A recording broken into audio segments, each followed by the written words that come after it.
ఏమైంది? ఆయన phone lift చేయట్లేదు. వాడి కోసం వెయిట్ చేయడం వేస్ట్. పంతులు గారు, మీరు స్టార్ట్ చేయండి. అలాగేనయ్యా. ఓం శ్రీ గణేశాయ నమః. ఓం శ్రీ గురుభ్యో నమః. హరి ఓం.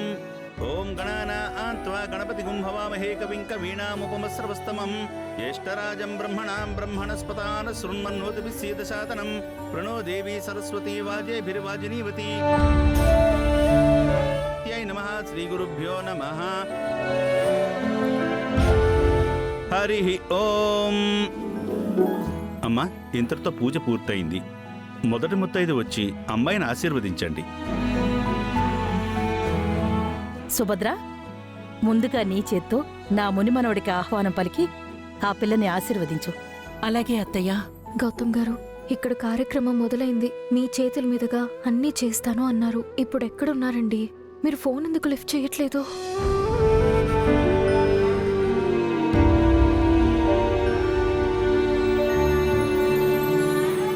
ఆగండి, ఆగండి.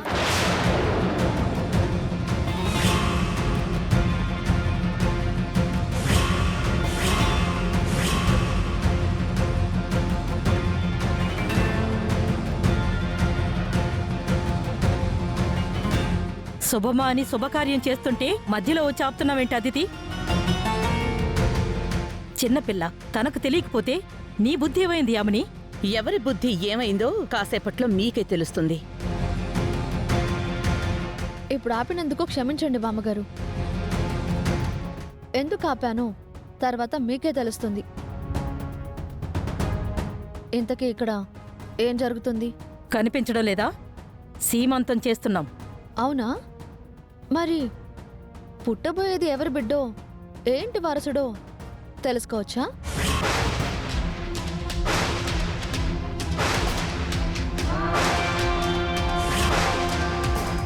ఏంటి వారసుడేంటి? మా వంశానికి వారసుడు నా మునిమనవడికి స్వాగతం పలుకుతున్నాం. అవునా అహల్య? నీ కడుపులో పెరుగుతోంది నిజంగా ఈ ఇంటి వారసుడేనా? గౌతమ్ బిడ్డేనా?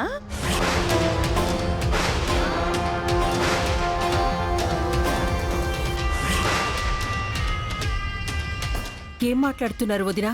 తను గౌతమ్ భార్య. తన కడుపులో గౌతమ్ బిడ్డనే ఉంటాడు. అయ్యో, అది చెప్పాల్సింది మీరు కాదా ఆంటీ? ఈ అహల్య. తన కడుపులో పెరుగుతోంది మీ వారసుడు కాదు, మీ రక్తం అంతకంటే కాదు. ఏంటి యామిని, ఏంటి నువ్వు అంటుంది? ఈ అహల్య గౌతమ్ వల్ల తల్లి కాలేదు అంకుల్. గౌతమ్ పెళ్లి చేసుకోకముందే తల్లయింది.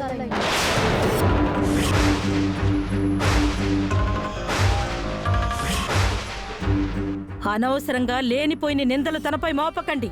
నింద కాదు బామ్మగారు, నిజం. గౌతమ్ ఇంద్రా చావు దాచిపెట్టినట్టు ఈ అహల్య తన కడుపు రహస్యాన్ని దాచిపెట్టింది.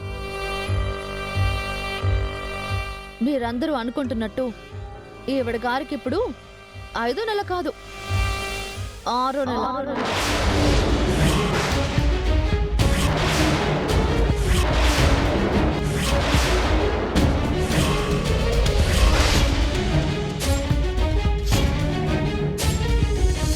అంటే ఈ అహల్య గౌతమ్ని పెళ్లి చేసుకున్నాక నెల తప్పలేదు, పెళ్లికి ముందే తల్లయింది.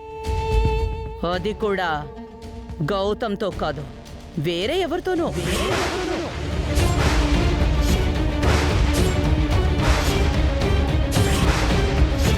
Mind your language Yamini. ఆధారాలు లేకుండా మాట్లాడకు. ఆధారం ఉంది అంకుల్. డాక్టర్ సరస్వతి,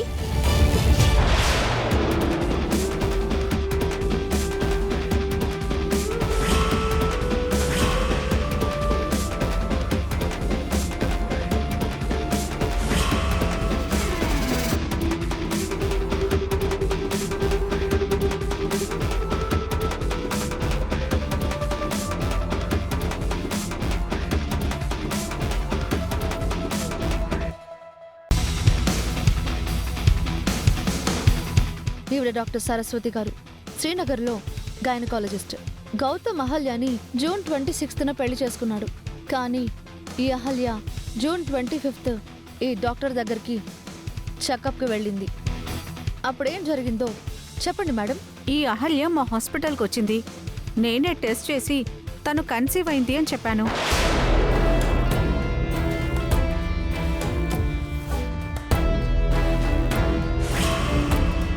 ఏంటహల్యా, నువ్వు తల్లివి కాబోతున్నావని తొలిసారి చెప్పింది ఈ డాక్టరేగా?